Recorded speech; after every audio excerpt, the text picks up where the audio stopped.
Bismillahirrahmanirrahim. Assalamualaikum warahmatullahi wabarakatuh. Di sini saya Idwan Majid. Saya akan mempresentasikan mengenai analisis studi kelayakan bisnis terhadap berhentinya operasional Zenius Education. Pada kesempatan kali ini, saya akan membahas salah satu startup Indonesia yang menghentikan kegiatan operasionalnya, yaitu Zenius Education. Saya memilih Zenius karena menurut saya kasus ini menarik. Zenius bukan merupakan startup yang baru berdiri 1 atau 2 tahun, tapi perusahaan yang hadir sejak tahun 2004 dan pernah menjadi platform pendidikan digital yang cukup terkenal di Indonesia. Namun, pada Januari 2024, Zenius mengumumkan penghentian sementara kegiatan operasionalnya karena menghadapi tantangan operasional. Dalam pembahasan ini, saya akan mencoba melihat kasus tersebut dari sudut pandang studi kelayakan bisnis. Kemudian, memberikan beberapa rekomendasi mengenai strategi yang harus dilakukan agar kondisi seperti ini dapat diminimalisir atau dicegah. Ya. Sebelum itu, saya akan menceritakan profil singkat Zenius. Zenius merupakan perusahaan yang bergerak dalam bidang teknologi pendidikan atau EdTech. Zenius didirikan pada tahun 2004 oleh Sabda Putra Subekti dan Medi Suharta. Pada awal perkembangannya, materi pembelajaran Zenius didistribusikan melalui CD dan DVD. Seiring berkembangnya internet di Indonesia, Zenius kemudian bertransformasi menjadi platform pembelajaran digital. Produk yang ditawarkan mencakup materi pembelajaran tingkat SD, SMP, SMA, persiapan UTBK, ujian perguruan tinggi, hingga program pengembangan kemampuan profesional. Artinya, secara produk, sebenarnya Zenius memiliki pasar yang cukup luas.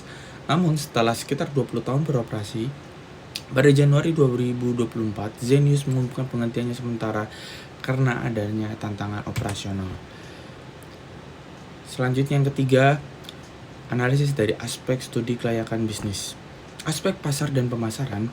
Dari sisi pasar, sebenarnya industri pendidikan Indonesia memiliki potensi yang sangat besar.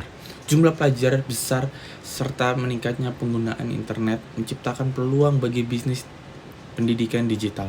Permasalahannya adalah potensi pasar besar yang tidak seluruh konsumen bersedia membayar layanan tersebut. Zenius juga harus bersaing dengan platform pendidikan digital lainnya. Ingin belajar konvensional, konten pendidikan gratis di YouTube, media sosial, serta berbagai sumber pembelajaran gratis di internet. Menurut saya, salah satu tantangan terbesarnya adalah bagaimana mengubah layanan gratis menjadi pelanggan berbayar. Jika biaya mendapatkan pelanggan atau customer acquisition cost terlalu tinggi, sedangkan pendapatan yang diperoleh dari pelanggan rendah, maka bisnis akan sulit memperoleh keuntungan secara berkelanjutan.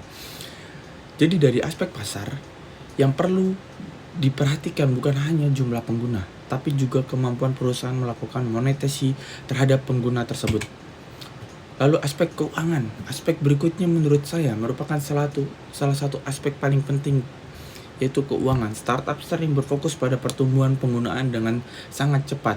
Strategi tersebut dapat dilakukan ketika perusahaan masih mendapatkan pendanaan dari investor.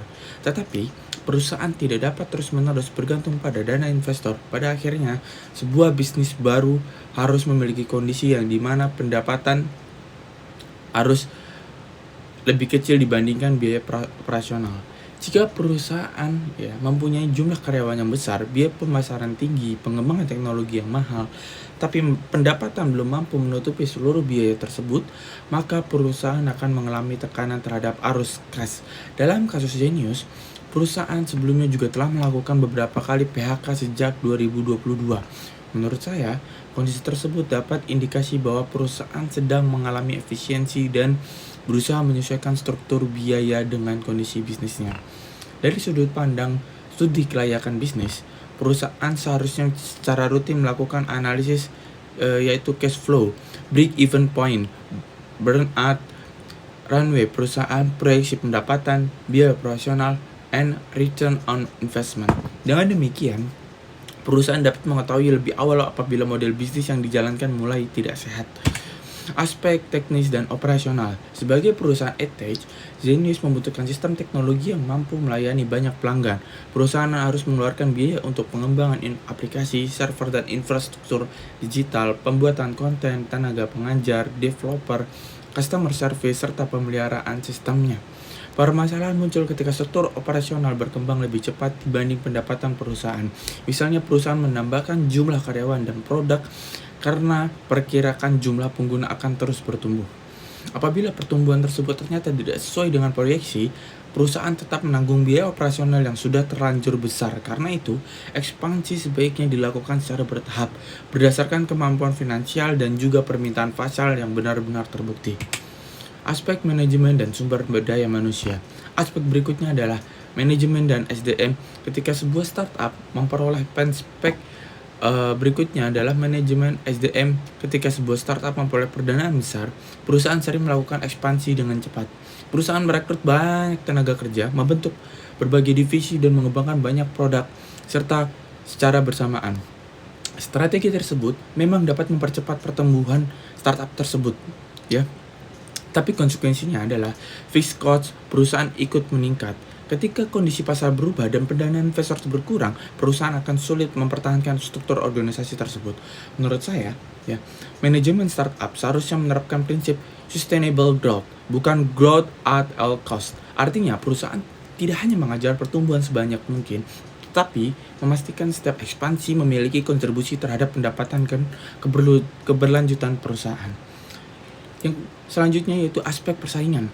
Zenius yang berada dalam kondisi industri yang tingkat persaingannya yang tinggi, konsumen memiliki banyak alternatif untuk mendapatkan materi pendidikan. Selain perusahaan EdTech, terdapat YouTube, TikTok, platform pembelajaran internasional, bimbingan belajar online, bahkan secara teknologi AI.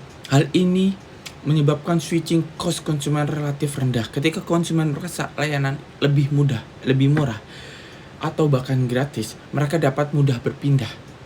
Ya, karena itu perusahaan harus mempunyai unique value proposition yang kuat. Menurut saya, Zenius sebenarnya mempunyai kekuatan pada metode pembelajaran yang menekankan pemahaman konsep dan cara berpikir. Keunggulan seperti itulah yang seharusnya semakin diperkuat, agar perusahaan tidak hanya bersaing berdasarkan harga atau promosi saja. Pada aspek ekonomi dan lingkungan eksternal, kondisi eksternal juga mempengaruhi terhadap keberlangsungan startup. Ketika modal investor mudah diperoleh, startup dapat melakukan ekspansi agresif meskipun perusahaan belum menghasilkan keuntungan. Tetapi ketika investor menjadi lebih selektif, perusahaan dituntut menunjukkan jalur menuju profitabilitas. Akibat perusahaan dengan burn rate tinggi akan menghadapi tekanan yang jauh lebih besar. Hal tersebut menunjukkan bahwa studi kelayakan bisnis tidak cukup dilakukan ketika bisnis pertama kali didirikan. Menurut saya, studi kelayakan harus dievaluasi kembali secara berkala karena kondisi ekonomi, teknologi, konsumen, dan juga komputer selalu berubah. Kesimpulan pada analisis kali ini adalah, jika dilihat berdasarkan studi kelayakan bisnis, menurut saya permasalahan Zenius bukan berarti produk pendidikan digital tidak mempunyai pasar. Pasarnya tetap ada dan kebutuhan terhadap pendidikan juga selalu ada. Persoalan utamanya lebih kepada bagaimana sebuah perusahaan mengubah potensi pasar tersebut menjadi model bisnis yang berkelanjutan secara finansial. Sebuah perusahaan dapat memiliki produk bagus, penggunaan banyak, plus brand digital, tetapi belum menjadi bisnis yang profitable dan sustainable. Ini adalah salah satu kasus pelajaran yang penting yang dapat kita ambil dari kasus Zenius ini. Rekomendasi menurut saya terhadap beberapa strategi yang dapat dilakukan mengurangi risiko terjadinya kondisi serupa. Pertama, yaitu mengutamakan profitabilitas dibanding pertumbuhan penggunaan semata. Perusahaan harus memastikan kualitas pendapatan, bukan hanya jumlah penggunaan atau download aplikasi saja. Yang kedua, melakukan ekspansi secara bertahap. Penambahan karyawan, produk, maupun biaya pemasaran harus disesuaikan dengan pertumbuhan pendapatan perusahaan. Ketiga, melakukan evaluasi studi kelayakan bisnis secara berkala. Perusahaan harus mengevaluasi aspek pasar, keuangan, operasional, teknologi, SDM, serta kondisi eksternal minimal setiap periode tertentu. Keempat, melakukan diversifikasi sumber pendapatan. Zenius tidak harus bergantung pada langganan individu atau business to customer. Perusahaan dapat memperbesar model bisnis to bisnis melalui kerjasama dengan sekolah, perusahaan, lembaga pendidikan, pemerintah, maupun institusi lainnya. Dengan demikian, sumber pendapatan perusahaan menjadi lebih beragam. Kelima, mempertahankan keunggulan produk. Perusahaan tidak harus mengikuti seluruh strategi kompetitor. Zenius seharusnya memperkuat karakteristik pembelajarannya menjadi keunggulan sehingga memiliki positioning yang jelas di mata konsumen. Keenam, menjaga cash flow dan runway perusahaan. Perusahaan perlu memiliki dana cadangan sehingga ketika pendanaan investor berkurang, kegiatan operasional masih dapat berjalan. Dari kasus Zenius, kita dapat melihat bahwa keberhasilan sebuah startup tidak cukup hanya dinilai berdasarkan jumlah pengguna, popularitas brand, ataupun besarnya pendanaan yang berhasil diperoleh. Dalam perspektif studi kelayakan bisnis, perusahaan harus mampu menjaga keseimbangan antara pasar, pemasaran, keuangan, operasional, teknologi, manajemen, SDM, dan juga kondisi eksternal. Menurut saya, pelajaran paling penting dari kasus ini adalah pertumbuhan yang cepat belum tentu menunjukkan bisnis yang sehat. Bisnis yang baik adalah bisnis yang mampu tumbuh sekaligus mempertahankan keberlanjutan operasional dan finansial dalam jangka panjang. Dengan melakukan evaluasi studi kelayakan bisnis secara berkala menerapkan pertumbuhan yang lebih terstruktur, risiko perusahaan mengalami kesulitan operasional dapat diminimalkan. Sekian pembahasan dari saya. Terima kasih. Wassalamualaikum warahmatullahi wabarakatuh.